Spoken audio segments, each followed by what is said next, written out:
Hello दोस्तों, GS पाठशाला में आपका स्वागत है। मैं हूं नवनीत। आज हम शुरू करने जा रहे हैं यूपी पीसीएस, जो 12 अक्टूबर को हमारा आगामी एग्ज़ाम है हम सबका।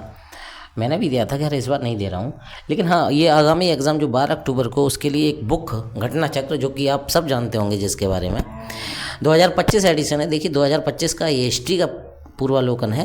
ये इससे बाहर क्वेश्चन नहीं आते, ऐसा कि आप सब जानते होंगे। अगर आपने इसमें हिस्ट्रीज कर ली, देखिए अगर आप इस बुक को करते हैं तो आपके 15 से 20 क्वेश्चन कहीं नहीं जाने वाले, ठीक है। और इसको ऐसे नहीं पढ़ना है, कम से कम 2 से 3 बार वीडियो, मतलब अगर मान लीजिए हिस्ट्री के 20 क्वेश्चन आते हैं, ठीक है, 20 क्वेश्चन में से 15 क्वेश्चन इस किताब से आएंगे, ठीक है। इसलिए इस किताब को, ये देखिए वैसे ही बहुत फेमस किताब है, और ये पीसीएस के लिए हमेशा रामबाण सिद्ध होती है, हर बार होती है। कुछ लोग कहते हैं कि नहीं, इससे नहीं आते, अब नहीं आते, ऐसा नहीं है। अगर आप इसको ध्यान से पढ़ेंगे ना, इसका जो एक्सप्लेनेशन होता है उन्हीं से क्वेश्चन आते हैं, ठीक है। तो आज हम ये सीरीज़ शुरू करने जा रहे हैं हिस्ट्री की, और पेपर से काफ़ी दिन, हफ्ते भर पहले हम कोशिश रहेगी 10 दिन के अंदर इसे ख़त्म कर दूं। और इसके साथ साथ हम एक और सीरीज़ लेके आएंगे ज्योग्राफी की, कोशिश मेरी रहेगी उसको भी ख़त्म करने का। तो और इसके साथ साथ आप देखें तो एनसीईआरटी सार संग्रह मेरे चैनल पे ऑलरेडी डाले हुए हैं मैंने वीडियो, आप चाहें तो उसको भी देख सकते हैं, जो काफ़ी ज़्यादा पीसीएस के लिए काफ़ी ज़्यादा रामबाण होंगे। आपका क्वेश्चन नहीं निकलेगा, ये मेरा वादा है। क्योंकि देखिए, जब हम किसी एग्ज़ाम को देते हैं, बुक के लाइन को लाइन टू लाइन पढ़ लेते हैं, ठीक है, किसी भी बुक को लाइन टू लाइन पढ़ लें, तो क्वेश्चन कहाँ से जाएगा आप बताइए। कोई भी क्वेश्चन अगर आप देखेंगे घटना चक्र में आके मिलाते हैं, क्यों? क्योंकि उसको सही से नहीं पढ़ा था, उसी को पढ़ के जाते हैं लेकिन ठीक से नहीं पढ़ते। मैं आपको इसका एक एक लाइन पढ़ाऊंगा, बहुत डिटेल में पढ़ाऊंगा, कोशिश करूंगा याद भी कराने की। तो आज से ये सीरीज शुरू होगी। अभी तो ये इंट्रोडक्शन वीडियो है, शाम को आपको एक पहला वीडियो मिलेगा आपको, और जिसमें आपको पहला वीडियो मिलेगा, पहली सीरीज होगी, जिसमें आपको उसमें क्वेश्चन के साथ साथ उनका एक्सप्लेनेशन भी समझाया जाएगा। तो चलिए शुरू करते हैं। देखिए इतिहास में आपको पता ही है, 3 इतिहास होते हैं, प्राचीन इतिहास, एक मध्यकालीन इतिहास और एक आधुनिक इतिहास। देखिए अभी इसको जूम करके देखते हैं थोड़ा सा। तो इसमें देखिए क्या, प्राचीन इतिहास में पढ़ेंगे हम लोग पाषाण काल, सैंधव सभ्यता, ये सब पढ़ेंगे, बौद्ध धर्म वगैरह ये सब आएगा इसमें। इसके बाद अगर हम आगे जाते हैं तो इसमें मध्यकालीन आता है। मध्यकालीन में हमारे दिल्ली सल्तनत आता है, मुगल आता है, तुगलक वंश वगैरह ये सब आता है, दिल्ली सल्तनत, मुगल, बाबर वगैरह ये सब आते हैं, ठीक है। और आधुनिक भारत में आपको पता है हमारी यूरोपीय कंपनी आते हैं, अंग्रेज आते हैं, 1857 की क्रांति होती है, और आपका गांधी जी, कांग्रेस, ये सब पढ़ना है हमें इसमें, ठीक है। तो चलिए शुरू करते हैं। आपको थोड़ा सा आज शुरू करना ज़रूरी है, क्योंकि अभी एक छोटा सा इंट्रोडक्शन है, इसके बाद हम नेक्स्ट वीडियो लाएंगे जिसमें हम थोड़ा डिटेल में, और ज़्यादा डिटेल में डिस्कस करेंगे। तो चलिए शुरू करते हैं। पहला पॉइंट देखिए, पहले है प्राचीन भारत का इतिहास, ठीक है। इसको पढ़ते हैं, थोड़ा जूम कर लेते हैं, एक सेकेंड, हाँ ठीक है। देखिए प्राचीन भारत का इतिहास, अगर इंग्लिश में बोले तो एंशिएंट हिस्ट्री ऑफ इंडिया। इसमें क्या होता है, देखिए जिस काल में, देखिए इतिहास भी 2 टाइप का होता है, 2 टाइप का नहीं 3 का। इतिहास को हम 3 तरीके से देखते हैं। देखिए जैसे कि जिस काल का कोई लिखित साक्ष्य नहीं, मतलब जिसमें लिखना पढ़ना लोग नहीं जानते थे, उसे प्राग ऐतिहासिक काल बोलते हैं। और आदि ऐतिहासिक काल उसे बोलते हैं जिसमें लिपि के साक्ष्य मिलते हैं, यानी लिखना पढ़ना जानते थे किंतु उसे अपठ्य है, उसको पढ़ नहीं सके हैं, जिसका कोई निष्कर्ष नहीं निकलता है, ठीक है। उसके बाद आता है एक ऐतिहासिक काल। ऐतिहासिक काल वो होता है जिसका लिखित विवरण भी मिला है और हम उसको पढ़ भी चुके हैं, उसे लिखित विवरण, लिखित के साथ साथ हम उसको पढ़ भी चुके हैं। नेक्स्ट है, अब देखिए इसमें 3 चीज़ें हो गई। एक हो गया प्राग ऐतिहासिक काल, आदि ऐतिहासिक काल, एक ऐतिहासिक काल। इसमें हमें जानकारी मिली है लेकिन इसमें लिखित साक्ष्य नहीं मिले, लिखे हुए। इसमें लिखे हुए साक्ष्य मिले हैं लेकिन हम उसको पढ़ नहीं सके हैं। ऐतिहासिक काल में हमें लिखे हुए साक्ष्य भी मिले हैं लेकिन हम उसको पढ़ भी चुके हैं, ठीक है। तो एक एक करके देखते हैं। अब प्राग ऐतिहासिक काल में कौन सा आता है, पाषाण कालीन सभ्यता इसी में आती है, यानी स्टोन एज किस में आती है, प्राग ऐतिहासिक काल में। आदि इतिहास के अंतर्गत सिंधु घाटी सभ्यता आती है, ताम्र पाषाण कालीन सभ्यता आती है, ये सब आदि ऐतिहासिक काल में आती है। जबकि 6ठी शताब्दी ईसा पूर्व के आसपास ऐतिहासिक काल चालू होता है। याद रखना, अगर आपसे पूछा जाए ऐतिहासिक काल कब से चालू होता है तो आप बोलेंगे 6ठी शताब्दी ईसा पूर्व से, ठीक है। तो सबसे पहले हम लोग शुरू करेंगे स्टोन एज या पाषाण कालीन काल। सर्वप्रथम 1863 में भारत में पाषाण कालीन सभ्यता का अनुसंधान प्रारंभ हुआ। पाषाण निर्मित उपकरणों की अधिकता के कारण संपूर्ण पाषाण युगीन संस्कृति को 3 भागों में बांटा गया। ये पहला है पुरा पाषाण काल, दूसरा है मध्य पाषाण काल, तीसरा है नव पाषाण काल। देखिए ध्यान से, पाषाण का मतलब होता है पत्थर, ठीक है, स्टोन एज, इसको 3 भागों में बांटा गया। एक तो पुरा पाषाण काल, मध्य पाषाण काल, नव पाषाण काल, ठीक है। अब क्यों बोला गया पाषाण काल, इसलिए बोला गया क्योंकि पाषाण पत्थरों के औजारों का सबसे ज़्यादा उपयोग होता था उस समय, इस वजह से इसे पाषाण युग बोला जाता है, ठीक है। आगे चलते हैं। अब इसके 3 टाइप बताएं, एक पुरापाषाण काल, मध्यपाषाण काल, नवपाषाण काल। ठीक है, ये कैसे बताए गए? उपकरणों की भिन्नता के आधार पर पुरापाषाण काल को 3 भागों में बांटा गया। पुरापाषाण काल को, ठीक है, कौन कौन सा विभाजित किया? पुरापाषाण काल, इसमें क्या होता था? क्रोड उपकरण होते थे, हस्त कुठार होते थे, खंडक होते थे और विदारणी होते थे। मध्य पुरापाषाण काल में फलक उपकरण होते थे, मतलब नुकीले टाइप के। उच्च पुरापाषाण काल में तक्षणी खुरचनी उपकरण होते थे, खुरचने वाले जो होते थे उस टाइप के पत्थरों के बने होते थे। सर्वप्रथम पंजाब की सोहन घाटी में, सोहन घाटी का पश्चिम बंगाल से चापर चापिंग पेबल संस्कृति के उपकरण प्राप्त हुए हैं। याद रखना, सर्वप्रथम पंजाब की सोहन घाटी से या सोहन नदी से चापर चापिंग पेबल संस्कृति के उपकरण प्राप्त होते हैं। ये चापर चापिंग क्या होता है? जैसे कि मान लीजिए पत्थर का औजार है, ठीक है, इसको अगर हम इधर से भी चिकना कर दें, नुकीला, इधर से भी नुकीला कर दें, ठीक है, तो उसे चापर चापिंग संस्कृति कहते हैं। ठीक है, चापर चापिंग। अब क्या होता है, कहाँ से मिला है? सबसे पहले सोहन घाटी से। सर्वप्रथम तमिलनाडु के चेन्नई के समीप पलवरम तथा अतिरमपक्कम से हैंडेक्स संस्कृति के उपकरण प्राप्त होते हैं। इस संस्कृति के अन्य उपकरण क्लीवर, स्क्रेवर आदि हैं। भारतीय भूवैज्ञानिक सर्वेक्षण के वैज्ञानिक थे रॉबर्ट ब्रूसफूट, ब्रिटिश भूवैज्ञानिक थे और पुरातत्वविद भी थे। ये क्वेश्चन भी आ चुका है। देखिए दोस्तों, इस किताब में यही खासियत है, जितने भी क्वेश्चन हैं उनका एक्सप्लेनेशन भी दे रखा है डिटेल में, और उसके साथ साथ आपके क्वेश्चन भी सही होंगे। तो सोचिए इससे अच्छा क्या हो सकता है। ठीक है, तो इसमें 2 चीज़ें हैं। देखिए, ये क्वेश्चन है, वैज्ञानिक थे रॉबर्ट ब्रूसफूट, ये ब्रिटिश भूवैज्ञानिक थे पहला, ये पुरातत्वविद भी थे दूसरा। ये 1863 में रॉबर्ट ब्रूसफूट ने तमिलनाडु के चेन्नई के पास पलवरम में एक पहला हैंडेक्स प्राप्त किया। क्वेश्चन ये आता है, पहला हैंडेक्स हथौड़ी कहाँ से मिली? पलवरम, कहाँ के? तमिलनाडु के चेन्नई से। ठीक, पहला क्वेश्चन हो गया। देखिए, हर लाइन में क्वेश्चन है, इस किताब की हर लाइन में क्वेश्चन है। उनके मित्र विलियम किंग ने अतिरमपक्कम से पूर्व पाषाण काल के उपकरण खोज निकाले। वर्ष 1935 में डी टेरा के नेतृत्व में एल कैम्ब्रिज अभियान दल ने सोन घाटी में सबसे महत्वपूर्ण अनुसंधान किए। बेलन घाटी में इलाहाबाद विश्वविद्यालय के GR शर्मा के निर्देशन में अनुसंधान किया गया। आगे चलते हैं। पूर्व पुरापाषाण काल से संबंधित 44 पुरास्थल प्राप्त होते हैं। उपकरणों के अतिरिक्त बेलन के लोहंदा नाला क्षेत्र से इस काल की अस्थि, याद रखना कहाँ से? लोहंदा नाला से अस्थि निर्मित मातृ देवी की एक मूर्ति मिलती है। कहाँ से? लोहंदा नाला से। ठीक है, याद रखिएगा, एक एक पॉइंट इंपॉर्टेंट है दोस्तों, जो संप्रति कौशाम्बी संग्रहालय में सुरक्षित है। फलकों की अधिकता के कारण मध्य पाषाण काल को, याद रखिए, मध्य पाषाण काल को, आगे चलते हैं,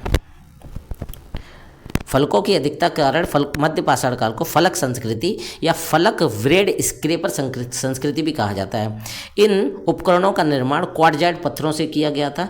पुरापाषाण कालीन मानव का जीवन पूर्णतः प्राकृतिक था, मतलब ऐसे ही रहता था, खुले में रहता था, और वे प्रधान शिकार पर निर्भर करते थे। मतलब जो भी थे पुरापाषाण काल के, वो शिकार पर निर्भर करते थे। उनका भोजन मांस और कंदमूल हुआ करता था। अग्नि के प्रयोग से अपरिचित रहने के कारण वे कच्चा मांस खाते थे। मतलब उस समय क्या था, पुरापाषाण काल में वो लोग आग के बारे में जानकारी नहीं थी, इसलिए वो कच्चा मांस खाते थे और कंदमूल खाते थे। इस युग का मानव मुख्यतः शिकारी था। इस काल के मानव को पशुपालन तथा कृषि का ज्ञान नहीं था। ठीक है, याद रखिए, ये पुरापाषाण काल की बात हो रही है। आगे चलते हैं। भारत में मध्य पाषाण काल के विषय में जानकारी सर्वप्रथम 1867 में हुई थी, जब आर्कीबाल्ड कैम्पबेल कार्लाइन ने विंध्य क्षेत्र में शैल चित्र खोज निकाला। याद रखना, आर्कीबाल्ड कैम्पबेल ने विंध्य क्षेत्र में शैल चित्र खोज निकाला। मध्य पाषाण काल के विशिष्ट औजार सूक्ष्म पाषाण या पत्थर के बहुत बड़े औजार होते थे, छोटे औजार होते थे। भारत में मानव अस्थि पंजर सर्वप्रथम मध्य पाषाण काल से ही प्राप्त होते हैं। गुजरात स्थित लंगनाच एक महत्वपूर्ण मध्य पाषाणकालीन पुरास्थल है। याद रखें, लंगनाच कहाँ पे? गुजरात में। ये मध्य पाषाणकालीन पुरास्थल है। यहाँ से लघु उपकरणों के अतिरिक्त पशुओं की हड्डियाँ, कब्रिस्तान तथा कुछ मिट्टी के बर्तन भी प्राप्त हुए। कहाँ से? लंगनाच से। यहाँ से 14 मानव कंकाल भी मिले हैं। मध्य पाषाणकालीन महदा कहाँ है? प्रतापगढ़, उत्तर प्रदेश से हड्डी एवं सींग निर्मित उपकरण भी प्राप्त हुए हैं। दोस्तों, एक एक पॉइंट इंपॉर्टेंट है कि महदहा से क्या प्राप्त हुआ है। पहला तो ये होगा, महदहा मध्य पाषाणकालीन स्थल है और यहाँ से हड्डी और सींग निर्मित उपकरण मिले हैं। और GR शर्मा ने महदहा के 3 क्षेत्रों का उल्लेख किया है, जो झील क्षेत्र है, बूचड़खाना सकुल क्षेत्र है और कब्रिस्तान निवास क्षेत्र में बांटा है। बूचड़खाना सकुल क्षेत्र से हड्डी और सींग निर्मित उपकरण एवं आभूषण बड़े पैमाने पर पाए गए हैं। डॉक्टर जय नारायण पांडे द्वारा लिखित पुस्तक पुरातत्व विमर्श में मेहदा, सराय नहर एवं दमदमा तीनों ही स्थलों से हड्डी के उपकरण और आभूषण पाए जाने का उल्लेख है। याद रखिए, ये 3 जगह हैं, मेहदा, सराय नहर और दमदमा, तीनों से हड्डी के उपकरण और आभूषण मिले हैं। दमदमा में किए गए उत्खनन के फलस्वरूप पश्चिमी तथा मध्यवर्ती क्षेत्रों में कुल मिलाकर, याद रखिएगा, कुल मिलाकर 41 मानव समाधान प्राप्त हुए हैं। इन समाधानों में से 5 समाधान युग्म समाधान हैं और एक समाधान में 3 मानव कंकाल और एक साथ दफनाए हुए हैं। शेष समाधान एक एक वाले हैं, मतलब कि 41 में से 5 मानव समाधान तो कैसे हैं, ये युग्म वाले हैं, पेयर वाले हैं, ठीक है। उसके बाद 3 में, एक समाधान में 3 मिले, बाकी सब में एक एक मिले हैं। इस प्रकार 48 मानव कंकाल प्राप्त हुए हैं टोटल। ये देखिए पहले 41 है, 41 में से 5 समाधान युग्म है, यानी 10 हो गई है, 5 दूनी 10 और एक जगह 3 है, 10 और 3 13 और ये जोड़ दो आप 13 में से ये घटा दो 41 माइनस करोगे तो आपका बचेगा, जो भी है टोटल मिला के 48 मानव कंकाल मिले हैं। सराय नहर राय से ऐसी समाधि मिली है जिसमें 4 मानव सब एक साथ दफनाए गए। याद रखिए, सराय नाहर राय से 4 सब मिले हैं एक कब्र में, उसमें एक जगह दफनाए हुए। यहाँ की कब्रें समाधियाँ आवास क्षेत्र के अंदर स्थित थी। कब्र छिछली तथा अंडाकार थे। याद रखना, कब्र कैसी होती, छिछली होती थी और अंडाकार होते थे। आगे चलते हैं, देखिए कितने अच्छे क्वेश्चन है, एक एक लाइन इंपॉर्टेंट है। मैंने क्या बोला, कहाँ पे थे हम लोग, सराय नहर में ऐसी समाधि मिली जिसमें 4 मानव शव एक साथ दफनाए गए हैं। यहाँ की कब्रें आवास क्षेत्र के अंदर स्थित थीं। कब्रें छिछली और अंडाकार थीं। विंध्य क्षेत्र के लेखिया के शिलाश्रय संख्या 1 से मध्य पाषाणकालीन लघु पाषाण उपकरणों के अतिरिक्त 17 मानव कंकाल प्राप्त हुए लेखिया से, जिनमें से कुछ सुरक्षित हालात में हैं, अधिकांश क्षत विक्षत अवस्था में। अमेरिका के ओरेगॉन विश्वविद्यालय के जॉन आर लुकास के अनुसार लेखैया में कुल 27 मानव कंकालों की अस्थियां मिली हैं।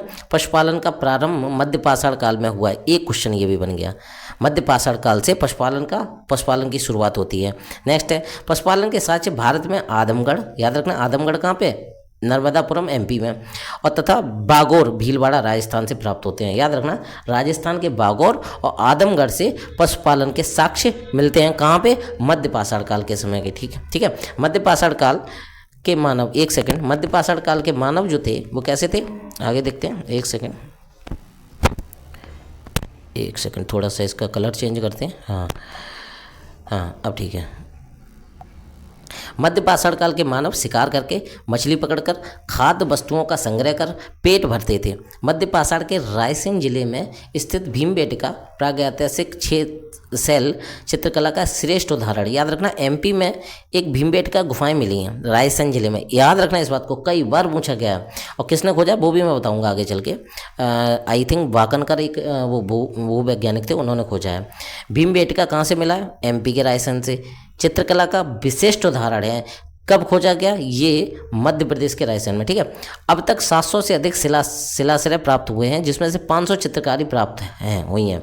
इनमें से यूनेस्को ने 243 को क्रमांक प्रदान किए हैं। यूनेस्को ने भीमबेटका शैल चित्रों को विश्व विरासत सूची में सम्मिलित किया। याद रखना, यूनेस्को ने इसको अपनी लिस्ट में लिस्टेड किया है। ठीक है, आगे चलते हैं।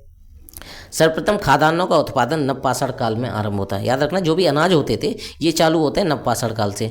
इसी काल में गेहूं की कृषि प्रारंभ होती है। नवीनतम खोजों के आधार पर भारतीय उपमहाद्वीप में प्राचीनतम कृषि साक्ष्य वाला स्थल जो था उत्तर प्रदेश के संत कबीरनगर जिले लहुरादेव था। पहला सबसे प्राचीनतम कृषि क्षेत्र वाला स्थल लहुरादेव यूपी में, यूपी के संत कबीरनगर में। याद रखिएगा, इससे पहले मेहरगढ़ हुआ करता था, लेकिन जब से ये खोज हुई है कि लहुरादेव संत कबीरनगर में प्राचीनतम कृषि के साक्ष्य हैं, जो कि 9000 ईसा पूर्व से 7000 ईसा पूर्व के मध्य के चावल के साक्ष्य प्राप्त होते हैं। तो अब पहले मेहरगढ़ था कृषि के रूप में, अब मेहरगढ़ की जगह क्या हो गया है आपका लहुरादेव। ठीक है। उल्लेखनीय है कि इस नवीनतम खोज के पूर्व भारतीय उपमहाद्वीप का प्राचीनतम कृषि साक्ष्य वाला स्थल था मेहरगढ़। कहाँ पे था, पाकिस्तान के बलूचिस्तान में स्थित था। यहाँ से 7000 ईसा पूर्व के गेहूं के साक्ष्य मिले हैं, जबकि प्राचीनतम चावल के साक्ष्य वाला स्थल जो है कोल्डियावा प्रयागराज जिले में बेलन नदी के तट पर स्थित है। यहाँ से 6500 ईसा पूर्व चावल की भूसी के साक्ष्य मिले हैं, माना जाता है। ठीक है।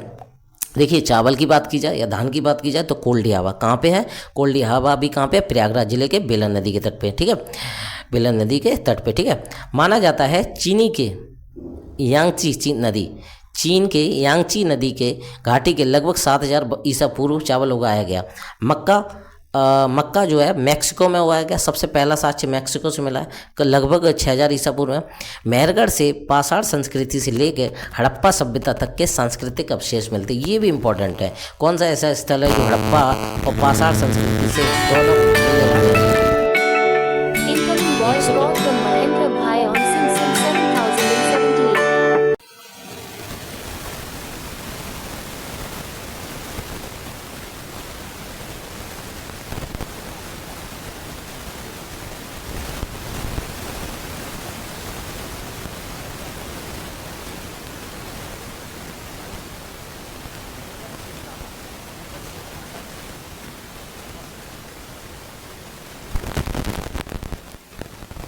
बुर्जहोम कश्मीर से प्राप्त हुआ है। याद रखिए, मानव कंकाल से साथ कुत्ते के साक्ष्य मिले हैं बुर्जहोम से। गर्तावास के साक्ष्य भी यहीं से मिले हैं। गर्तावास कौन से होते हैं? गर्तावास जो गड्ढे में घर होते हैं। इस पुरास्थल की खोज 1935 में डी टेरा एवं पीटरसन ने की थी। याद रखना, इसकी किसने खोज की थी? बुर्जहोम की डी टेरा और पीटरसन ने। गुफकराल जम्मू कश्मीर में स्थित नवपाषाणकालीन स्थल है। गुफकराल का अर्थ होता है कलाल अर्थात कुमार की गुफा। याद रखना, कुमार की गुफा, कुलाल की गुफा। यहाँ के लोग कृषि और पशुपालन का कार्य करते थे। चिरांद बिहार के सारण जिले में स्थित है। याद रखना, चिरांद कहाँ पे है? बिहार के सारण जिले में। यहाँ से नवपाषाणकालीन अवशेष प्राप्त होती हैं। यहाँ से हड्डी के अनेक उपकरण प्राप्त हुए हैं। कहाँ से? चिरांद से। ठीक है, आगे चलते हैं।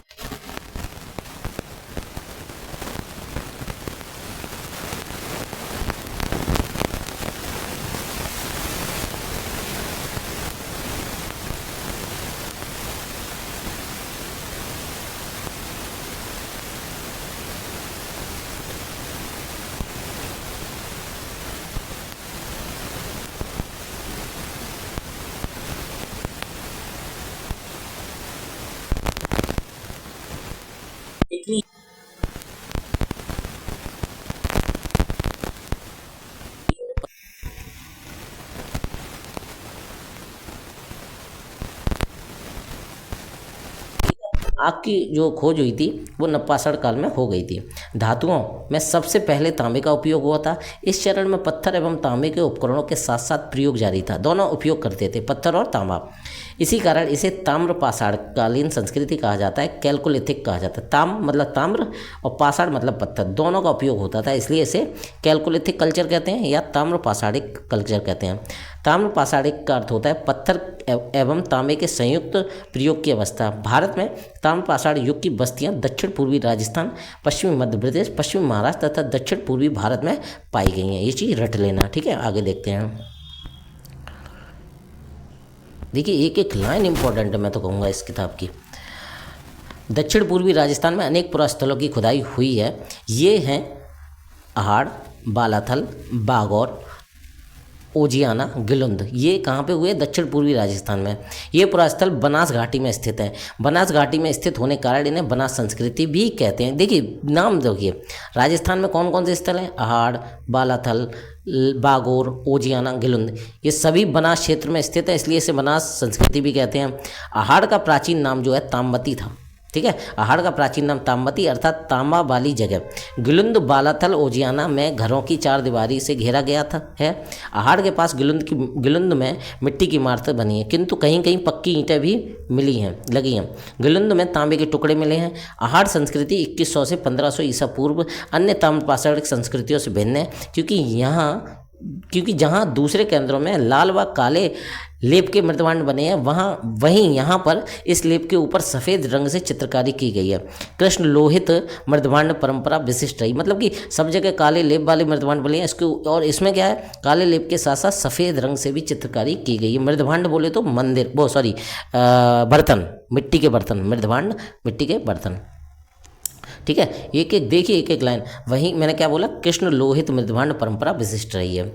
पश्चिमी मध्य प्रदेश में मालवा, कायथा, एमपी की बात कर रहे हैं अब। मालवा, कायथा, एरड़ और नवदा टोली प्रमुख स्थल है। नवदा टोली एमपी में एक महत्वपूर्ण ताम्रपाषाणकालीन स्थल है जो खरगोन जिले में स्थित है। इसका उत्खनन एस.टी. संकालिया ने किया था। यहाँ से मिट्टी, बांस और फूस के बने चौकार एवं वृत्ताकार घर मिले हैं। यहाँ से मूल मृदभांड काले रंग के हैं, जिन पर आर्य उत्कीर्ण है, याद रखिएगा। देखिए जगह का नाम बहुत इंपॉर्टेंट है। एमपी में देखिए मालवा, कायथा, एरड़, नवदा टोली, और नवदा टोली में ये बताया गया है कि यहाँ पे गोल घर मिले हैं ना, वृत्ताकार, देखिए वृत्ताकार घर मिले हैं। मूल वृद्धमान काले रंग के थे जिन पर ज्यामिति बनी हुई है, ठीक है, याद रखिएगा। ठीक है, कहाँ की बात की गई है। नेक्स्ट है कायथा। कायथा संस्कृति जो हड़प्पा संस्कृति की कनिष्ठ समकालीन है। कायथा संस्कृति हड़प्पा संस्कृति की समकालीन है। इसके मृदभांड में कुछ प्राक हड़प्पी लक्षण दिखाई देते हैं, साथ ही इन पर हड़प्पाई प्रभाव, ठीक है, हड़प्पाई प्रभाव भी स्पष्ट दिखाई देता है। इस संस्कृति की लगभग 40 बस्तियां मालवा क्षेत्र से प्राप्त होती हैं, जो कि अत्यंत छोटी छोटी हैं। ठीक है, मालवा क्षेत्र की संस्कृति जो होती है अपने मृदभांडों की उत्कृष्टता के लिए जानी जाती है, जो कि मिट्टी के बर्तन होते हैं उसके लिए। मध्य प्रदेश में कायथा, मैंने अभी बताया था, मध्य प्रदेश में कायथा, एरड़ की तथा पश्चिमी महाराष्ट्र में आपकी इनाम गांव की बस्तियां हैं। इसमें देखिए आप, ये मैंने ऊपर बताया था, इनाम गांव की बस्तियां किलेबंद हैं। पश्चिमी महाराष्ट्र के प्रमुख पुरास्थल हैं अहमदनगर जिले में जोरबे, नेवासा, दैमाबाद, पुणे जिले में चंदौली, सोनगांव, इनाम गांव, प्रकार, नंदुरबार जिला और नासिक जिला, ये सभी हैं। ये सभी पुरास्थल जोरबे संस्कृति के हैं। अब तक ज्ञात लगभग 2000 जोरबे स्थलों से प्रवरा नदी के तट पर दैमाबाद सबसे बड़ा है। मतलब जितने भी जोरबे नदी की जोरबे संस्कृति है उसमें सबसे बड़ा दैमाबाद है। ठीक है, आगे देखते हैं। एक सेकंड, हाँ कहाँ थे इसमें, ये क्या हो गया इसमें, हाँ ये रहा, दैमाबाद सबसे बड़ा है। निवास, एक सेकंड, ये क्या हुआ, हाँ ठीक है। निवासा जो है जोरबे संस्कृति, निवासा जोरबे संस्कृति स्थल से पटसन के साक्ष्य प्राप्त होते हैं। टोटीदार पात्र परंपरा जोरबे संस्कृति की विशिष्ट पहचान है। टोटीदार पात्र मतलब जैसे नहीं सुराही टाइप की होती थी, उसमें टोटी लगी होती थी इस टाइप से, तो वो भी पात्र मिले हैं जोरबे संस्कृति से। अब महाराष्ट्र की ताम्रपाणी कालीन संस्कृति जोरबे संस्कृति के नेवासा, दैमाबाद, चंदौली, इनामगांव आदि पुरा स्थलों में मृतकों को उत्तर से दक्षिण की ओर, दक्षिण में घरों के फर्श के नीचे दफनाए जाने के साक्ष्य मिलते हैं।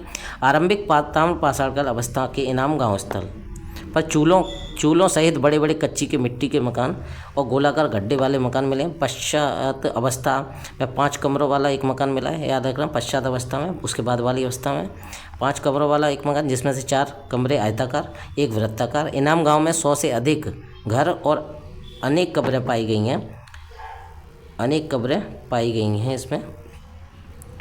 और यह बस्ती किलाबंद है और खाई से घिरी हुई है। यहाँ से शिल्पी और पंसारी लोग पश्चिमी छोर पर रहते थे, जबकि सरदार प्राय केंद्र स्थल पर रहते, जो मुख्यतः सामाजिक विभेद का सूचक है। यहाँ से भी अन्नागार मिले हैं। आगे देखते हैं, एक सेकंड, हाँ। पूर्वी भारत में गंगा तटवर्ती चिरांद के अलावा पश्चिमी बंगाल के पूर्व बर्धमान जिले से पांडुराजर डिबी और पूर्व मेदिनीपुर जिले में महेशदल उल्लेखनीय ताम्रपाषाणकालीन स्थल है। कुछ अन्य पुरास्थल जहाँ खुदाई हुई है वे हैं बिहार में सैनुवर, सोनपुर, ताराडी तथा पूर्वी उत्तर प्रदेश में खैराडी और नरहना। बिहार, महाराष्ट्र और मध्य प्रदेश में रहने वाले लोग टोंटी वाले जलपात्र, एक सेकंड, और गोड़ीदार तस्तरियाँ और गोड़ीदार कटोरे बनाते थे, याद रखना इस चीज़ को, ये सब उनकी खासियत थी। दक्षिण पूर्वी राजस्थान, पश्चिमी मध्य प्रदेश, पश्चिमी महाराष्ट्र और अत्यंत्र रहने वाले ताम्रपाषाण युग के लोग मवेशी पालन करते थे, मवेशी पालन कृषि करते थे। वे गाय, भेड़, बकरी और भैंस रखते थे और हिरन का शिकार भी करते थे। मुख्य अनाज गेहूं और चावल के अतिरिक्त बाजरे की भी खेती करते थे, याद रखना। ताम्रपाषाण युग के लोग शिल्प कर्म में निसंदेह बड़े दक्ष थे और पत्थर का काम भी अच्छा करते थे। वे कार्नेलियन, स्टेटाइट और क्वार्टजाइट क्रिस्टल जैसे अच्छे पत्थरों के मनके या गुटकाएँ भी बनाते थे। वे लोग कताई और बुनाई जानते थे, क्योंकि मालवा में चरखे और तकलियाँ, याद रखना, मिली हैं। महाराष्ट्र में कपास, सन और सैमल की रुई से बने धागे भी मिले हैं। इनाम गांव में कुंभकार, धातुकार, हाथी दांत के शिल्पी, चूना बनाने वाले और पकी हुई मिट्टियों की मूर्तियाँ, टेरिकोटा बनाने वाले कारीगर भी दिखाई देते हैं। इनाम गांव में मातृ देवी की प्रतिमा मिली है, याद रखना, महाराष्ट्र में, जो पश्चिमी एशिया में पाई जाने वाली ऐसी प्रतिमा का प्रतिरूप है। ठीक है, नेक्स्ट है मालवा और राजस्थान में मिली रूढ़ शैली से बनी मिट्टी की वृषभ मूर्तियाँ जो हैं, जिसे यह सूचित करती हैं कि वृषभशान धार्मिक पंथ का प्रतीक था। उस समय का वृषभ काफ़ी ज़्यादा धार्मिक प्रतीक था। पश्चिमी महाराष्ट्र में चंदौली और निवासा बस्तियों में कुछ बच्चों के गलों में तांबे के मनके का हार पहनाकर उन्हें दफनाया गया था, जबकि अन्य बच्चों की कब्रों में सामान के साथ कुछ बर्तन भी मिले हैं। महाराष्ट्र में मृतक और उत्तर दक्षिण दिशा में, याद रखिएगा, नॉर्थ और साउथ में इस टाइप से बॉडी दफन की जाती थी। किंतु दक्षिण भारत में पूर्व पश्चिम, याद रखना, साउथ में किधर होता था, पूर्व से पश्चिम की तरफ, याद रखना, इस टाइप से इस ऐसे पूर्व ईस्ट इस साइड और वेस्ट में दोनों साइड दफनाया जाता था। ठीक है। पश्चिम भारत में लगभग संपूर्ण समाधान होता था, एक्सटेंडेड बेरियल प्रचलित था, जबकि पूर्व भारत में आंशिक समाधान होता था। याद रखिए, सारी चीज़ें इंपॉर्टेंट है। महाराष्ट्र में पूछा जाएगा तो उत्तर दक्षिण, जबकि किंतु दक्षिण भारत में पूर्व पश्चिम, और पश्चिम भारत में पूछा जाएगा संपूर्ण समाधान या एक्सटेंडेड बेरियल बोलते हैं जिसे, जबकि पूर्वी भारत में आंशिक समाधान होता था, फ्रैक्शनल बेरियल। सबसे बड़ी निधि मध्य प्रदेश के गुंगेरिया से प्राप्त होती है। इसमें 424 तांबे के औजार और हथियार तथा 102 चांदी के पतले प्लेट मिले हैं। ठीक है, एक सेकंड, हाँ, कायथा के एक घर में तांबे के 28 कंगन और 2 अद्वितीय ढंग की 2 कुल्हाड़ियाँ मिली हैं। इसी स्थान से स्टेटाइट और कार्नेल जैसे कीमती पत्थरों की गोलियों के हार पात्रों में जमा पाए गए हैं। गणेश्वर स्थल राजस्थान में खेतड़ी ताम्रपट्टी के सीकर झुंझुनू क्षेत्र से तांबे के समृद्ध खानों के निकट पड़ता है। याद रखिए, ये चीज़ें सब राजस्थान की हैं, काफ़ी चीज़ें हैं। देखिए इसमें क्या कायथा के बारे में बात की गई, 28 कंगन मिले हैं, 2 अद्वितीय ढंग से कुल्हाड़ियाँ पाई गई हैं। इसी स्थान से स्टेटाइट और कार्नेलाइल जैसे कीमती पत्थरों की गोलियों के हार पात्रों में जमा किए गए, मतलब जो गोलियाँ थी जिनसे हार बनाए जाते थे वो एक किसी बर्तन में या पात्र में रखे हुए हैं। और गणेश्वर स्थल जो है राजस्थान में कि खेतड़ी ताम्रपट्टी के सीकरी झुंझुनू क्षेत्र के तांबे की खानों के निकट है। दक्षिण भारत में ब्रह्मगिरी, पिकलीहल, संगनकल्लू, मास्की, हल्लूल आदि ताम्र पाषाण युगीन वस्तुओं से के साक्ष्य मिलते हैं। दक्षिण भारत में कृषक की अपेक्षा चरवाहा संस्कृति का अधिक प्रमाण मिलते हैं। याद रखना कि खेती से ज़्यादा यहाँ पे पशुपालन या चरवाहा के साक्ष्य ज़्यादा मिलते हैं, चरवाहा के। नेक्स्ट है, भारत में सर्वप्रथम 1861 में अलेक्जेंडर कनिंघम को पुरातत्व सर्वेक्षक के रूप में नियुक्त किया गया। 1871 में क्या होता है, पुरातत्व सर्वेक्षण को सरकार एक विभाग के रूप में गठित करती है 1871 में। याद रखना, 1901 में लॉर्ड कर्जन के समय में इसे पुरातत्व सर्वेक्षण के रूप में केंद्रीकृत कर जॉन मार्शल को इसका महानिदेशक बनाया गया और 1902 में जॉन मार्शल ने इससे कार्यभार संभाला। तो इसका ये एक्सप्लेनेशन था जितना भी दे रखा था प्राचीन भारत का, जिसमें स्टोन एज के बारे में बताया गया है। अब इसके जितने भी MCQ आएंगे उनको हम बाद में देखेंगे, तब तक के लिए इसको रिवाइज कीजिए। एक सेकंड, ये कितना था, 1 या 2 पेज था, 1 मिनट। हाँ, इसके बाद इसके जो MCQ आएंगे, MCQ में देखिए काफ़ी सारे क्वेश्चन हैं जो कि काफ़ी PYQ में पूछे गए हैं, PCS में, UPSC में, NDA, CDS सभी में आए हुए हैं, काफ़ी ज़्यादा इंपॉर्टेंट रहेंगे। तब तक आप देखिए, धन्यवाद। हेलो दोस्तों, GS पाठशाला में आपका स्वागत है। मैं हूँ नवनीत। आज हमने शुरू किया था घटना चक्र का पूर्वालोकन, हिस्ट्री का, जो कि PCS के लिए काफ़ी ज़्यादा ये इम्पोर्टेंट बुक है। आज हमने इसका पहला पार्ट इंट्रोडक्शन का किया था। ज़्यादा लॉन्ग वीडियो मैंने नहीं बनाई थी, ना ही मैं बनाऊंगा अभी लॉन्ग वीडियो। जब लॉन्ग बनाऊंगा तो सबको मर्ज कर दूंगा, वही हो जाता है। ठीक है, तो आज हमने जो किया था उसी के आगे आज हम पढ़ने जा रहे हैं। ठीक है, हमने प्राचीन इतिहास को शुरू किया था। इसमें देखिए, ये 2025 की किताब है, प्राचीन भारतीय इतिहास का जो डिस्क्रिप्शन था उसको मैंने पढ़ लिया था सारा। आज इसका दूसरा पार्ट है, इसी का दूसरा पार्ट, इसी के MCQ हैं, इसी के ऑब्जेक्टिव क्वेश्चन हैं, उनको हम ध्यान से पढ़ेंगे। जिस किसी ने भी नहीं देखा है, आप हमारी प्लेलिस्ट में जाके इसका पहला वीडियो देखें, जिससे क्या होगा, आपको ऑब्जेक्टिव क्वेश्चन लगाने में बहुत आसानी होगी। मतलब कि आपको कोई दिक्कत नहीं होगी, एक एक क्वेश्चन आपका उसी थ्योरी से निकलेगा। ठीक है, तो चलिए शुरू करते हैं टाइम वेस्ट ना करते हुए। देखिए, पहला क्वेश्चन है, रॉबर्ट ब्रूसफुट कौन थे? भूगर्भ वैज्ञानिक थे, पुरातत्वविद थे। देखिए, पहली किताब के पहले ही पे दूसरे पेज, मतलब शुरुआत में ही इसका आंसर दे रखा है। यानी कि वो भूगर्भ वैज्ञानिक भी थे, पुरातत्वविद भी थे। यानी इंसाइक्लोपीडिया ब्रिटानिका के अनुसार रॉबर्ट ब्रूसफुट ब्रिटिश भूगर्भ वैज्ञानिक और पुरातत्वविद दोनों थे। जियोलॉजिकल सर्वे ऑफ इंडिया के से संबंध रॉबर्ट ब्रूसफुट ने 1863 में भारत में पाषाणकालीन बस्तियों के अन्वेषण की शुरुआत की।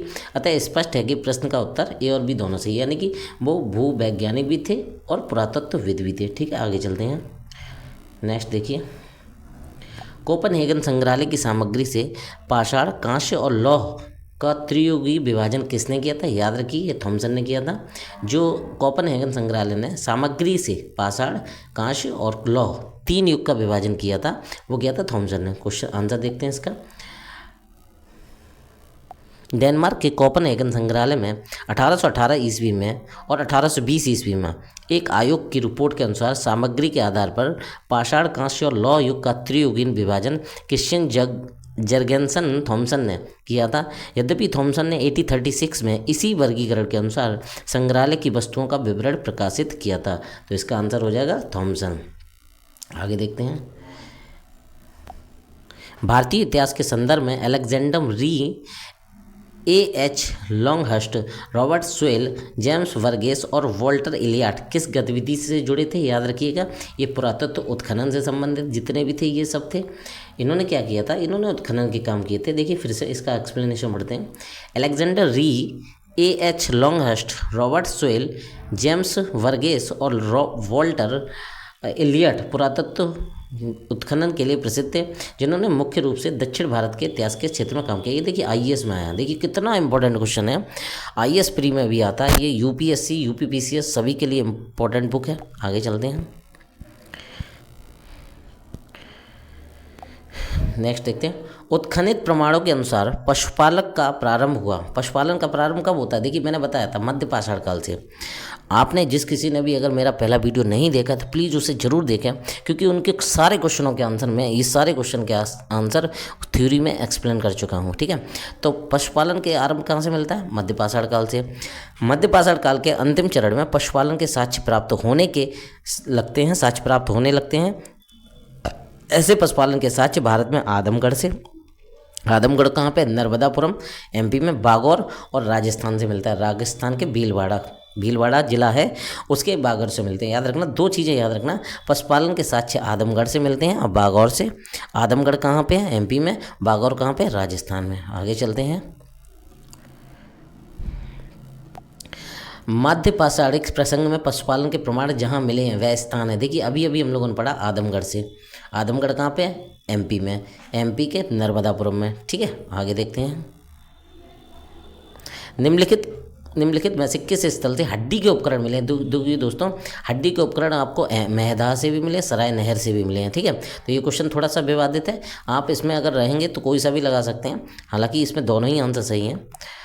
मध्य पाषाणकालीन उत्तर प्रदेश के प्रतापगढ़ जिले में मेहदा जो है, उत्तर प्रदेश के प्रतापगढ़ जिले से बड़ी मात्रा में हड्डी और सींग युक्त निर्मित उपकरण प्राप्त होते हैं। जी.आर. शर्मा मेहदा में 3 क्षेत्रों का उल्लेख करते हैं, जो झील क्षेत्र, बूचड़खाना संकुल क्षेत्र और कब्रिस्तान निवास क्षेत्र में बांटा गया। बूचड़खाना संकुल क्षेत्र से हड्डी और सींग निर्मित उपकरण एवं आभूषण बड़े पैमाने पर पाए गए हैं। सराय नहर से भी अल्प मात्रा में हड्डी के उपकरण पाए गए हैं। ये चीज़ याद करिएगा।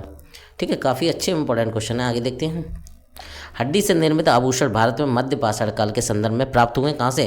ठीक है, सराय नहर अभी बताया और मेहदा अभी बताया। ये भी देखिए आरओ में आया था। ठीक है, नेक्स्ट है, एक सेकंड, ये वाला कौन सा है? हाँ एक सेकंड, ये क्वेश्चन तो शायद रिपीट हुआ है क्या? नहीं, हाँ इसमें देखिए ये पूछा गया कि निम्नलिखित में से स्थलों भौगोलिक दृष्टि से पश्चिम से पूर्व की तरफ बताना है। पश्चिम से पूर्व की तरफ बताना है, मतलब ये थोड़ा टिपिकल है, इसको थोड़ा ध्यान से देखना पड़ेगा। देखिए कैसे भौगोलिक दृष्टि से ये पश्चिम की पूर्व की तरफ कैसे है। देखिए भौगोलिक दृष्टि पश्चिम से पूर्व के क्रम में मध्य पाषाण काल स्थित हैं। पहला है मेहदा, ये यूपी का है। लेखिया ये मिर्ज़ापुर यूपी का है। पेशरा ये बिहार का है और बीरभानपुर पश्चिम बंगाल का। देखिए ये ऐसे क्वेश्चन तो तभी अटेम्प्ट कीजिए जब आपको एग्जैक्ट पता हो, क्योंकि देखिए प्रतापगढ़ मिर्ज़ापुर अगर ये आप देखेंगे तो बहुत ही पास हैं, तो इसमें पश्चिम से पूर्व देखना बहुत मुश्किल हो जाता है। कौन सा इधर वेस्ट है, इधर ये पश्चिम है, इधर पूर्व है, इस तरह से ऐसे लगाने हैं। ठीक है, तो इसको रट लीजिए। इस क्वेश्चन को अगर आएगा भी तो बिल्कुल ऐसा ही डिक्टो आएगा। कौन सा? मेहदा, लेखिया, पेशरा और बीरभानपुर। एक चीज़ याद रखिए, बीरभानपुर का एमपी में, पेशरा कहाँ पे? बिहार में, और लेखिया कहाँ है? मिर्ज़ापुर यूपी में, और मेहदा कहाँ? प्रतापगढ़ में। ठीक है, आगे चलते हैं। एक ही कब्र से 3 मानव कंकाल निकले हैं। कहाँ से? एक ही कब्र से 3 मानव कंकाल दमदमा से। याद रखिए ये चीज़ हम लोग पढ़ चुके हैं। एक ही कब्र से उत्तर प्रदेश के प्रतापगढ़ जिले में स्थित सराय नहर, मेहदा तथा दमदमा का उत्खनन हुआ था। प्रतापगढ़ में ही है तीनों, प्रतापगढ़ से 3 जिले जले गए हैं, सरायनहर, मेहदा, दमदमा। उत्खनन हुआ है दमदमा में लगातार 5 वर्षों तक किए गए उत्खनन के फलस्वरूप पश्चिमी तथा मध्यवर्ती क्षेत्रों से कुल मिलाकर 41 समाधान मिले हैं। इन समाधानों में 5 समाधान जो है युग्म है, मतलब पेयर हैं। एक समाधान में 3 मानव कंकाल हैं 7 मिले हैं, शेष समाधानों में 1-1 कंकाल मिले हैं। ठीक है, तो याद रखिएगा कि जो सबसे 41 समाधान कहाँ से मिले हैं, ये आपके दमदमा में 41 मिले हैं। ठीक है, नेक्स्ट देखते हैं। और दमदमा से ही 5 समाधान युगल वाले, 3 मानव कंकाल का एक ही समाधान मिला है, 3 मानव कंकाल एक ही सब उसमें मिले हैं। ठीक है, नेक्स्ट खाद्यान्नों की कृषि सर्वप्रथम आरंभ कहाँ से होती है, याद रखिए नवपाषाण काल में।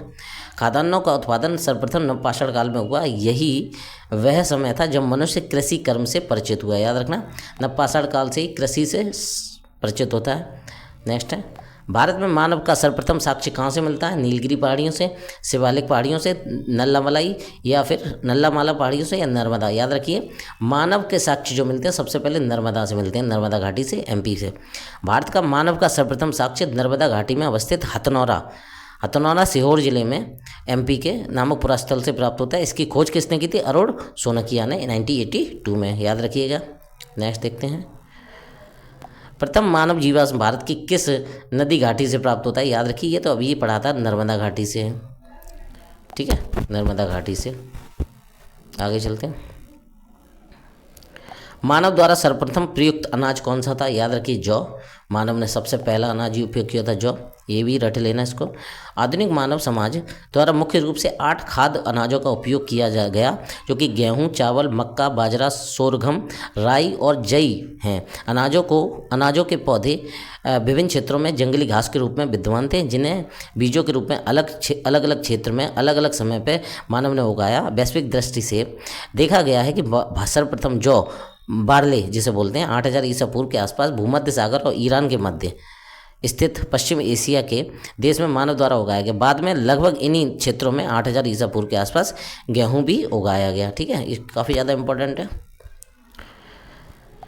भारत उपमहाद्वीप में कृषि के प्राचीनतम साक्ष्य कहाँ से मिले, लौहरादेव से। मैंने बताया लौहरादेव से।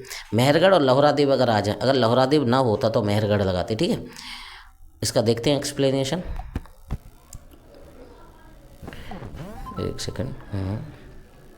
नवीनतम खोजों के आधार पर भारतीय उपमहाद्वीप में प्राचीनतम कृषि साक्ष्य वाला उत्तर प्रदेश के संत कबीरनगर जिले में स्थित लौहरादेव है। याद रखना, किसके साक्ष्य बता रहे हैं, प्राचीनतम कृषि के साक्ष्य। लगभग 9000 ईसा पूर्व से 7000 ईसा पूर्व तक के बीच में चावल के साक्ष्य प्राप्त हुए हैं। उल्लेखनीय है कि इस नवीनतम खोज के पूर्व भारतीय उपमहाद्वीप का प्राचीनतम कृषि साक्ष्य वाला स्थल मेहरगढ़ पाकिस्तान के बलूचिस्तान में स्थित, यहाँ से 7000 ईसा पूर्व के साक्ष्य मिले थे। याद रखिए मेहरगढ़ से 7000 ईसा पूर्व के साक्ष्य मिलते हैं, जबकि अगर इसकी लौहरादेव की बात करें तो 9000 ईसा पूर्व के। तो कौन सा पुराना हुआ, लौहरादेव, कृषि के साक्ष्य मिले हैं। ठीक है, जबकि प्राचीनतम चावल के साक्ष्य वाला स्थल कोल्डियावा जो है, चावल का स्थल, याद रखिए प्राचीनतम चावल का स्थल कोल्डियावा, ये प्रयागराज जिले में बेलन नदी के तट पर स्थित है। यहाँ से 6500 ईसा पूर्व के चावल की भूसी के साक्ष्य मिलते हैं कोल्डियावा से। माना जाता है कि उपयुक्त संदर्भ में अब यदि विकल्प में लौहरादेव रहता है तो उपयुक्त विकल्प वही होगा, लौहरादेव के विकल्प ना होने की स्थिति में मेहरगढ़ होता है। ठीक है, अगर आपसे धान की भूसी के साक्ष्य या चावल के साक्ष्य पूछे जाए तो कोल्डियावा बोलोगे, वरना आप कृषि के साक्ष्य बोलेंगे तो लौहरादेव, अगर लौहरादेव नहीं है तो मेहरगढ़। ठीक है, आगे देखते हैं, भारतीय उपमहाद्वीप में कृषि के प्राचीनतम साक्ष्य कहाँ से मिले हैं, देखिए मेहरगढ़ से। ये देखिए तब वो नहीं था, 2010 का क्वेश्चन है, तब उसमें लौहरादेव नहीं है। आगे देखते हैं, भारतीय उपमहाद्वीप में कृषि के प्राचीनतम साक्ष्य कहाँ से प्राप्त हुए, लोथल, हड़प्पा, इसमें मेहरगढ़ आएगा। आगे एक सेकंड, मेहरगढ़ से। ठीक है, मैंने अभी बताया था मेहरगढ़ से हुए। एक सेकंड, हाँ, नवपाषाण युग में भारतीय उपमहाद्वीप के उत्तर पश्चिम क्षेत्रों में निम्नलिखित में से किस स्थान पर कृषि के अभ्युदयों के प्रारंभिक प्रमाण मिलते हैं। आप रखना, याद रखना मेहरगढ़। जब भी कृषि की बात है मेहरगढ़ और लौहरादेव याद रट लेना इसको। नेक्स्ट, भारत में पशुपालन एवं कृषि के प्राचीनतम साक्ष्य प्राप्त होते हैं, कहाँ से होते हैं, आप याद रखना मेहरगढ़ से। आगे देखते हैं, उत्तर प्रदेश की सांस्कृतिक विरासत के संदर्भ में निम्नलिखित कथनों में से कौन सा कथन सही है। इस प्रदेश के अनेक उत्खनित पुरास्थलों से वैश्विक संदर्भ में कृषि के प्राचीनतम प्रमाण प्राप्त हुए हैं, बिल्कुल सही है।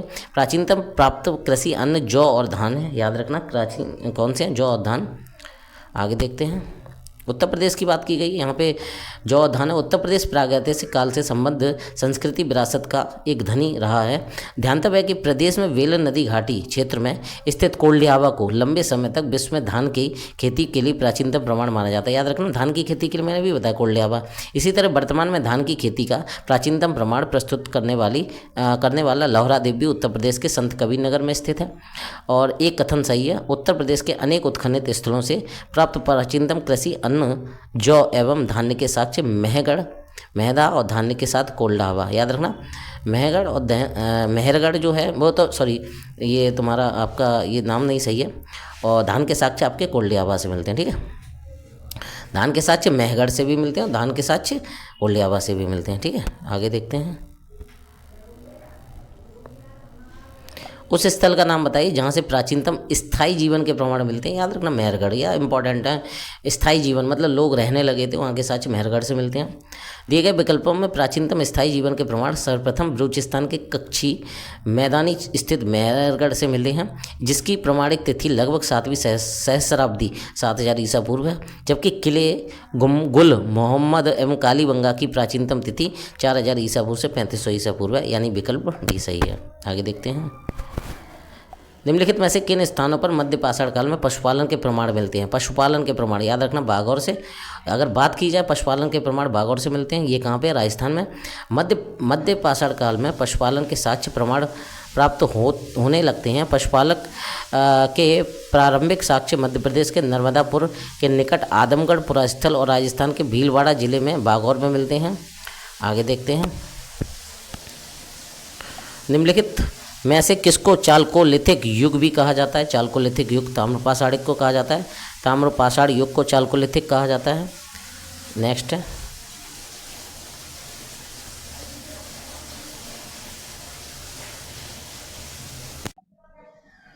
आगे देखते हैं। ये क्वेश्चन है, थोड़ा अच्छा क्वेश्चन है, देखिए। आहड़ सभ्यता के बारे में निम्नलिखित कथन। आहड़वासी तांबा गलाना जानते थे, बिल्कुल सही है। ये लोग चावल से परिचित नहीं थे, नहीं चावल से परिचित थे। ये ताम्रपाषाण की संस्कृति वाले में। धातु का काम आहड़वासियों की अर्थव्यवस्था का एक साधन था।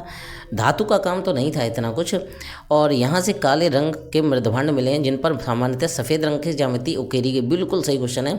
मैंने बताया था आहड़वासी जो थे बनास संस्कृति भी इसे बोलते हैं, राजस्थान की है। यहाँ पे काले रंग के साथ साथ इन्होंने सफ़ेद रंग भी यूज किया। और धातु का काम इनकी अर्थव्यवस्था का कोई साधन नहीं था, ठीक है। तो ये 3 सही हैं, सॉरी हाँ, पहला सही है, दूसरा सॉरी एक सेकंड, हाँ ठीक है, पहला ठीक है, दूसरा ठीक है, पहला ठीक है, सॉरी ये सही नहीं है क्योंकि चावल से परिचित थे, ये तीसरा सही है और ये चौथा सही है। मतलब पहला, एक सेकंड मैं बताता हूँ आपको। आहड़वासी तांबा गलाना जानते थे, बिल्कुल ठीक है। चावल से परिचित नहीं थे परिचित, यानी ये गलत है। और धातु का काम आहड़वासी अर्थव्यवस्था, ये धातु का काम भी करते थे क्योंकि ताम्र पाषाणकालीन संस्कृति है। ये मैंने बताया था ताम्र पाषाणकालीन संस्कृति थी, इसलिए ये धातु का काम भी करते थे। और ये वाला तो ऑप्शन सही है, 1, 3, 4 यानी पहला सही है, ठीक है। इंपॉर्टेंट क्वेश्चन है ये। देखिए, ये जब मैंने एक्सप्लेनेशन पढ़ाया था तब आपको बताया था एक इम्पॉर्टेंट लाइन है। आगे देखते हैं इसमें।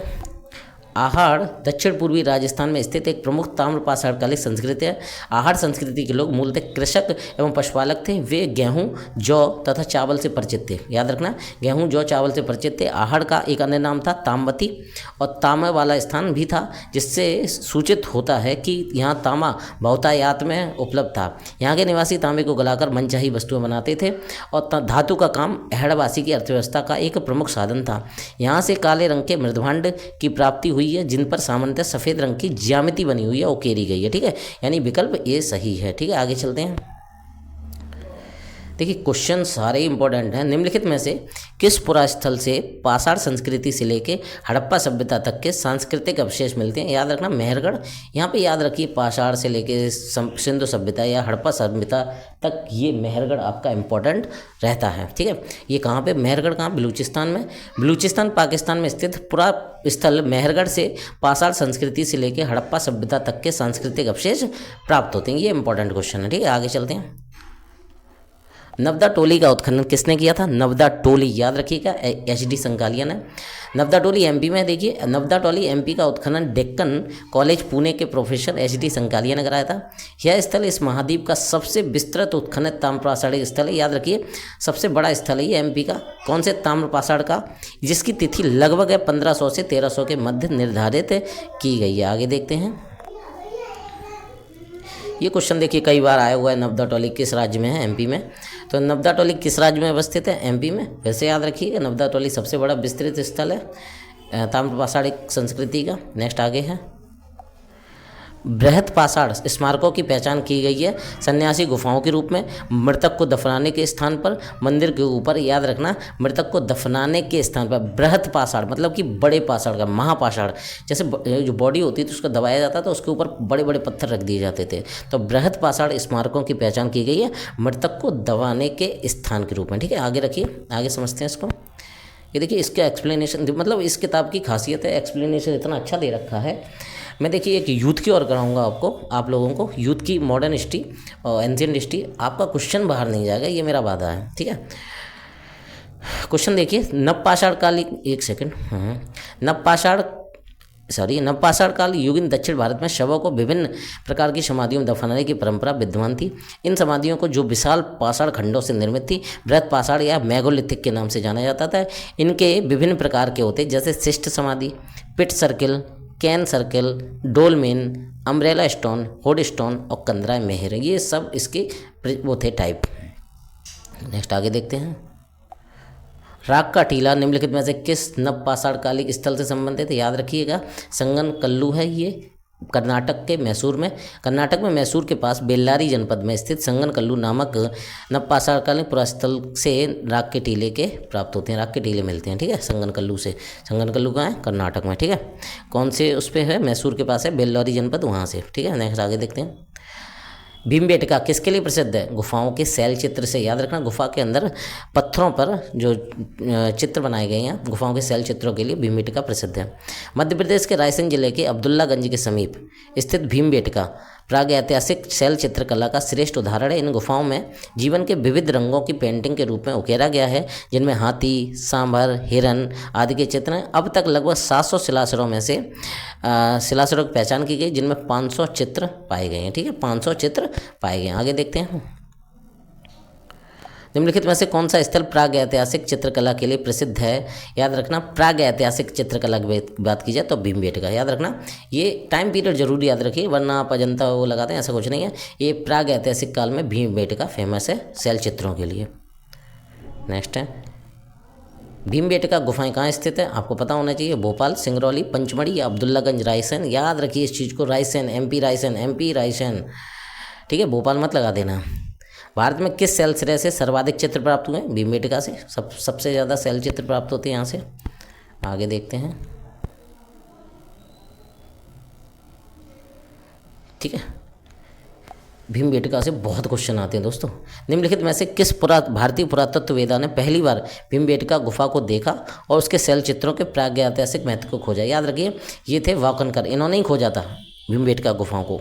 रट लेना इस बात को, ये MP के रायसेन में भीमबेटका गुफाओं को देखा और इन्होंने पहचाना। और मध्य प्रदेश के रायसेन जिले में स्थित भीमबेटका प्रागैतिहासिक शैल चित्रकला का श्रेष्ठ उदाहरण है।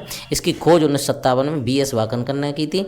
यूनेस्को ने भीमबेटका शैल चित्रों को विशेष विरासत इस सूची में सम्मिलित किया है। आगे देखते हैं, भीमबेटका को किसने खोजा? याद रखना अभी बताया विष्णु वाकनकर ने। रट लेना इनका नाम V वाकनकर। ठीक है, भीमबेटका की गुफाएं डॉक्टर विष्णु श्रीधर वाकनकर ने की। मध्य प्रदेश लोक सेवा आयोग ने विष्णु श्रीधर के स्थान पर विष्णुधर दिया है। इसका उत्तम विकल्प C, वैसे C है। ठीक है, गैरिक मृदभांड OCP का नामकरण किसने किया? हस्तिनापुर। रट लेना इसे। गंगा यमुना दोआब की संस्कृति परंपरा संभवतः उस संस्कृति के साथ शुरू होती है जिसे अपने अत्यंत विशिष्ट मृदभांड के नमूने के कारण गैरिक मृदभांड कहा गया। इस मृदभांड परंपरा के पात्र सर्वप्रथम हस्तिनापुर की खुदाई के दौरान प्रकाश में आए। वर्ष 1950 से 52 के दौरान हस्तिनापुर नामक पुरास्थल की खुदाई BB लाल ने की थी। याद रखना हस्तिनापुर में ही सबसे पहले गौरिक मृदभांड या OCP खोजे गए थे, इसलिए इसे हस्तिनापुर से जोड़ा जाता है। ठीक है, आगे देखते हैं, किसने की थी ये भी याद रखना, बीबी लाल ने। ताम्राश्म काल में महाराष्ट्र के लोग मृतकों के घर को फर्श में नीचे किस तरह रखते थे? याद रखिए, मैंने बताया था उत्तर और दक्षिण की दिशा में, उत्तर और दक्षिण दिशा में महाराष्ट्र के लोग दफनाते थे। ठीक है, रट लेना इस बात को। महाराष्ट्र की ताम्र पाषाणकालीन संस्कृति जौरवी संस्कृति के नेवासा, दैमाबाद, चंदौली, इनामगांव आदि पुरास्थलों में मृतकों को उत्तर से दक्षिण दिशा में घरों के फर्श के नीचे दफनाए जाने के साक्ष्य मिलते हैं। कब्र में मिट्टी की हड्डियां और तांबे की कुछ वस्तुएं भी रखी जाती थीं, ऐसा प्रमाण मिलते हैं जौरवी संस्कृति से। नेक्स्ट है, निम्नलिखित में से किस स्थल से मानव कंकाल के साथ कुत्ते के कंकाल का सावधान से प्राप्त हुआ है? याद रखना, कुत्ते का कंकाल था मानव के साथ, ये था आपका बुरझोम से। बुरझोम कहाँ पे है? जम्मू कश्मीर में। जम्मू कश्मीर में श्रीनगर के निकट बुरझोम में से नवपाषाणकालीन अवस्था मानव कंकाल के साथ कुत्ते का कंकाल भी मिला है दोस्तों। गर्तावास मिला है। गर्तावास बोले तो गड्ढे वाला घर, यहाँ की प्रमुख विशेषता है। आगे चलते हैं। निम्नलिखित में से किस स्थान पर मानव के साथ कुत्ते को दफनाए जाने के साक्ष्य मिले? देखिए कितनी बार आया है ये, उत्तराखंड पीसीएस में आया, बुरझोम से मिला है। ठीक है, क्वेश्चन देखिए वही आते हैं। फिर से देखिए गर्तावास, ये यूपी पीसीएस मेंस में आता है। गर्तावास के साक्ष्य मिलते हैं बुरझोम से। बुरझोम कहाँ पे है? जम्मू कश्मीर में। ठीक है, याद रखिएगा गर्तावास के साक्ष्य। अब देखिए ये मैचिंग है, मैचिंग को हम उसी में देखिए, मैचिंग को डायरेक्ट हम पढ़ेंगे इससे, क्योंकि इधर ऊपर नीचे है, इस वजह से कहीं कन्फ्यूजन ना हो जाए। देखिए पुरापाषाण काल जो है ये सोहन नदी घाटी से संबंधित है। सोहन नदी घाटी से जो अवशेष मिले हैं पुरापाषाण काल के हैं। भीमबेटका की गुफा मध्यपाषाण काल से, बुरझोम नवपाषाण काल से और बनास घाटी ताम्रपाषाण काल से। फिर से सुन लो, सोहन घाटी या नदी घाटी, सोन घाटी पुरापाषाण काल, भीमबेटका मध्यपाषाण काल और बुरझोम नवपाषाण काल, बनास घाटी ताम्रपाषाण काल। याद रखिएगा, एक एक चीज़ इंपॉर्टेंट है दोस्तों, इसको भी देखिए मिलाते हैं एक एक करके। ये देखिए मिला देते हैं डायरेक्ट, इसमें कोई वो नहीं है बहुत बड़ी। देखिए नेवासा कहाँ है? महाराष्ट्र में पुरातात्विक स्थल है। ईसमपुर कर्नाटक में, डीडवाना राजस्थान में, गुडियाम गुफा तमिलनाडु में। याद रखिए गुडियाम गुफा कहाँ है? तमिलनाडु में। फिर से पढ़ते हैं, नेवासा महाराष्ट्र में, ईसमपुर कर्नाटक में, डीडवाना राजस्थान में, गुडियाम गुफा जो है तमिलनाडु में स्थित है। ठीक है, आगे चलते हैं, इसको हम देखते हैं आगे। बुरझोम, ये देखिए इसमें ये बताया गया कौन सा सही समय मिला था? बुरझोम में शैलकृत देव मंदिर, ठीक है, नहीं है सॉरी, और चंद्रकेतुगढ़ में टेराकोटा कला है, गणेश्वर में ताम्र कलाकृतियाँ। याद रखना ये दो सही हैं, तीसरा गलत है। ठीक है, आगे देखते हैं। एक सेकंड, इसको थोड़ा जूम कर लेते हैं, नहीं तो दिखाई नहीं देगा। ठीक है, हाँ, बुरझोम नामक नवपाषाण के पुरास्थल जम्मू कश्मीर के कैंसासी प्रदेश में। इस पुरास्थल की खोज 1935 में डी टेरा ने पीटरसन ने की थी। इस पुरास्थल में गर्तावास के साक्ष्य मिलते हैं। चंद्रकेतुगढ़ पश्चिम बंगाल में प्रांत में स्थित एक ऐतिहासिक पुरास्थल है जो विद्याधर नदी के तट पर स्थित है। यहाँ से ऐतिहासिक काल के टेराकोटा कला के कई उदाहरण मिलते हैं जो तत्कालीन शिल्प कौशल की असामान्य विशेषता प्रदर्शित करते हैं। गणेश्वर राजस्थान प्रांत में स्थित है। याद रखना गणेश्वर का है राजस्थान में। प्रमुख ताम्रपाषाण कालीन स्थल है। इस पुरास्थल की खोज राजस्थान विश्वविद्यालय के पुरातत्व विभाग के प्रोफेसर रतन चंद अग्रवाल ने की थी। आगे देखते हैं। और दूसरी चीज, इसी पुरास्थल से दोहरी पेंचदार सिरे वाली ताम्र बाड़ाग्र मछली पकड़ने के कांटा और विभिन्न प्रकार के मृदभांड प्राप्त होते हैं। इस विकल्प डी सही है। ठीक है, आगे देखते हैं। विंध्य क्षेत्र के किस शिलाश्रय से सर्वाधिक मानव कंकाल मिले हैं? याद रखना लेखिया से सर्वाधिक मानव कंकाल मिले हैं। मानव कंकाल डॉक्टर जे.एन. पांडे की पुस्तक पुरातत्व विमर्श के अनुसार विंध्य क्षेत्र के लेखिया से शिलाश्रय से लगभग शिलाश्रय संख्या 1 से मध्य पाषाणकालीन लघु पाषाणकाल उपकरणों के अतिरिक्त 17 मानव कंकाल प्राप्त होते हैं, जिनमें से कुछ सुरक्षित हालत में हैं और अधिकांश क्षत विक्षत अवस्था में प्राप्त हुए हैं। संयुक्त राज्य अमेरिका के ओरेगॉन विश्वविद्यालय के जॉन आर लुकास के अनुसार लेखिया से कुल 27 मानव कंकालों की अस्थियाँ मिली हैं। ठीक है, नेक्स्ट देखते हैं।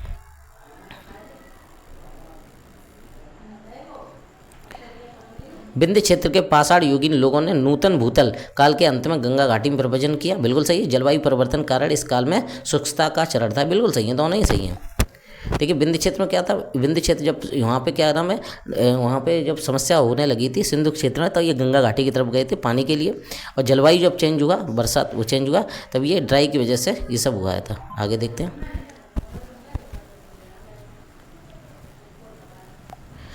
जी.आर. शर्मा ने सराय नहर में खुदाई के बाद यह अवधारणा दी कि नूतन भूतक काल में अंत में सूखे के कारण विंध्य क्षेत्र में भोजन की कमी के कारण लोग गंगा घाटी में प्रवेश किया। आगे चलते हैं। भारतीय पुरातत्व सर्वेक्षण निम्नलिखित विभागों मंत्रालयों में से किसके संलग्न कार्यालय है? संस्कृति मंत्रालय के अंतर्गत आता है। याद रखिए पुरातत्व सर्वेक्षण किसके अंतर्गत आता है? संस्कृति। भारतीय पुरातत्व सर्वेक्षण भारत सरकार की संस्कृति मंत्रालय का एक विभाग है। आगे चलते हैं। भारतीय पुरातत्व का जनक किसे कहा जाता है? अलेक्जेंडर कनिंघम को। रटे लेना। अलेक्जेंडर कनिंघम को एक ब्रिटिश सेनाधिकारी के रूप में बंगाल इंजीनियर ग्रुप के साथ काम करने के लिए तैनात किया गया था। उन्हें ही भारतीय पुरातत्व के जनक के रूप में कहा जाता है। याद रखिए अलेक्जेंडर कनिंघम को भारतीय पुरातत्व का जनक कहा जाता है। रट लेना इस चीज़ को। राष्ट्रीय मानव संग्रहालय कहाँ पर है? राष्ट्रीय मानव संग्रहालय भोपाल में है। राष्ट्रीय मानव संग्रहालय जिसका नाम बदलकर इंदिरा गांधी राष्ट्रीय मानव संग्रहालय कर दिया गया है, भोपाल एमपी में स्थित है। यह भारत सरकार के संस्कृति मंत्रालय के अंतर्गत स्वायत्त शासी संगठन है। ठीक है, आगे चलते हैं। मानव सभ्यता के विकास की कहानी दर्शाने वाला देश का सबसे बड़ा संग्रहालय इंदिरा गांधी मानव संग्रहालय कहाँ है? अभी बताया था आपको, भोपाल में। देखिए इसके एक्सप्लेनेशन से कई सारे क्वेश्चन क्लियर हो जाते हैं। तो दोस्तों हमारा एक पार्ट हो गया ऑब्जेक्टिव वाला, अगला पार्ट हम जल्दी लेके आएंगे। हम वीडियो जानबूझ के छोटे बना रहे हैं क्योंकि ज़्यादा बड़ा वीडियो नहीं देखा जाता है, हम जानते हैं इस चीज़ को। बाद में मर्ज कर देंगे तो मैराथन हो जाएगी। चलिए तब तक के लिए आप इसको देखिए। नेक्स्ट वीडियो आएगा जिसमें सैंधव सभ्यता और संस्कृति के साक्ष्य मिलेंगे, मतलब जिसके बारे में हम लोग पढ़ेंगे, डिटेल में पढ़ेंगे। धन्यवाद।